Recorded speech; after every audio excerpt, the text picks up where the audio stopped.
Hello students, we are going to see the lesson number first, distributional maps of the subject geography, Maharashtra State Board. Students, you have already seen what are the maps. Okay, maps, there are the maps of district, there are the maps of state, countries, world, yes, no.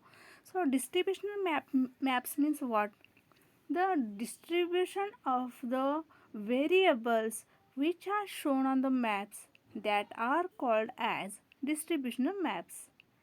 Okay, distribution of variables, that all things we are going to see in the detail further. Students, you have already studied in previous classes about the state, countries, then districts, maps. Okay, and you have gained that information through geography and also EVS, okay, environmental studies. Students, all of you know that the main aim of maps is to show the location of a particular place, and also, okay, that much you know, and you also know that the to also to show the distribution of variables, okay, to show the distribution of variables. These are the main aims of maps. First of all, see here, the main aim of map is to show the location of a place. Okay, the particular place, where is it located? That information we get through the maps. On the map, on the globe, where is India country? That information we get through the maps. Okay, whether it is in the southern side, in the northern, in the eastern side, or western side. Okay, that all information we get on the map. And then also through the maps we get the information, that is distribution of variables. Distribution of variables. So distribution of variables means what? Variables, see here students, in some areas more temperature is there, okay, more rainfall falls in the rainy season. In some regions, that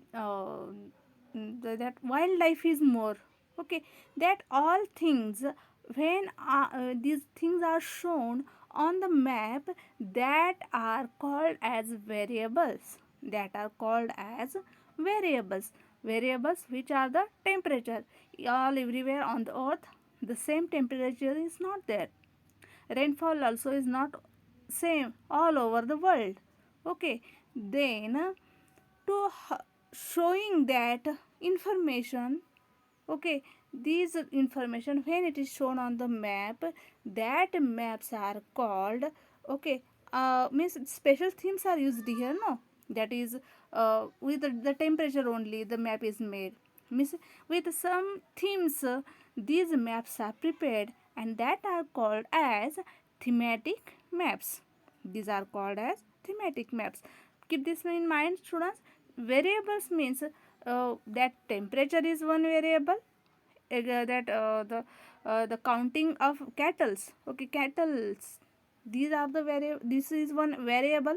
Rainfall is also one variable, okay, and with these variables, when any map is made, that map is called as, okay, means special theme is used, special theme is used there, that is with the temperature. So these special the maps which are prepared with some maps which are prepared with special themes, that's maps are called as thematic maps. Okay, means one temperature is the one variable, this variable is taken, and with that theme only the map is prepared, that is called as thematic map. So such maps, okay, now I told that distribution of various variables is in a region is shown. So here once again the examples are given here students, that is through thematic maps, through thematic maps, distribution of temperature, rainfall, population, these are shown, these are shown. Okay, so uh, so these maps are useful to explain the distribution of these variables in the region. So through this map we easily get the information. In Chandigarh taluka more rain falls. Okay, in comparison with Chandigarh, in Gadingla taluka more rainfall is not there, that much rainfall is not there. If the rainfall falls in Chandigarh 2500 millimeter, then in Gadingla taluka only 1500 to 2000 millimeter rainfall falls. Okay, that information we get through search maps, through thematic maps. Okay, so these thematic maps are useful for understanding the distribution of variables in a certain region. So such maps easily bring out the patterns of distribution. But students, for thematic maps, for thematic maps, we need the statistical data. Okay, we need the statistical data. Statistical data means what? We should know the fixed counting. Okay, population. If you take the variable population, how much population is in the Chandigarh? Okay, it's in Chandigarh taluka. That you should know, means fixed counting, means statistical data is needed. Okay, okay, to draw distributional maps we need the statistical data of the variable, statistical data of the of the of Chandigarh taluka. Okay, related to population. So students, we are going to see the distribution which can be made, which can be shown in three ways. Okay, on the map. Here students, three distributional maps are shown. Okay, for showing the information, for showing the information of various variables. Okay, on the map, which methods are used? The first is dot method. Dot method. The second is choropleth method, and third one is isopleth method. Now we are going to see, students, dot method. A dot map is prepared using statistical data. Okay, a dot map, a, a dot map is prepared with statistical data, means numerical data you should know. Okay, the fixed counting of the particular areas you should know. See, students, we can count the population, we can count the cattles.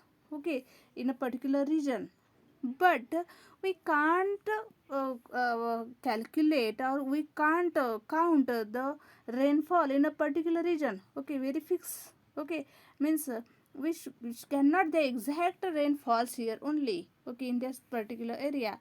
Okay, means it is not the fixed data about it. So but for the dot method you should know the statistical data. Okay, so through only get data gathered through counting is used here. And here, students, the dots are used to show its distribution on the map. Okay, dots are used, okay, in the name only, in the method of distributional maps, that is dot method. The word is related, that is dot. Okay, dot method is called. So in the maps only dots are used, dots are used. So here examples are also given, that is population of a region, population of a region, the distribution of a cattle. These are the examples which can for which dot method can be used. So students, so for showing the dots on the maps, okay, you have to fix first the value of the dot, value of the dot. Then to do that, the lowest and the highest values of a particular given variable you should know, means the lowest and the highest values of a given variable are taken into consideration. Okay, lowest and highest values of a given means you should know the fixed information for the dot method, and the which is the highest value and which is the lowest value of a variable. Means see here in Chandigarh Taluka, if you see, okay, in the place of Chandigarh only the population is more, but if you compare comparisonly see in Hera village, okay, or in other villages, you will not find that much population. Yes, no, means so you should know in Chandigarh Taluka, then in Chandigarh city the highest value is there, highest value of variable is there, that is highest value of population is there, and in Hera like villages the lowest population is there. Means you have to determine the lowest and highest value of a given variable in a particular region. Then you have to decide the number of dots. You have to decide the number of dots, and you also have to take into consideration the size of the dot. Okay, the size of the dot. So see here students, if in Chandigarh city the more population is there, then you can according to means if the more population is there, then for that you can use the big dot. Okay, big dot.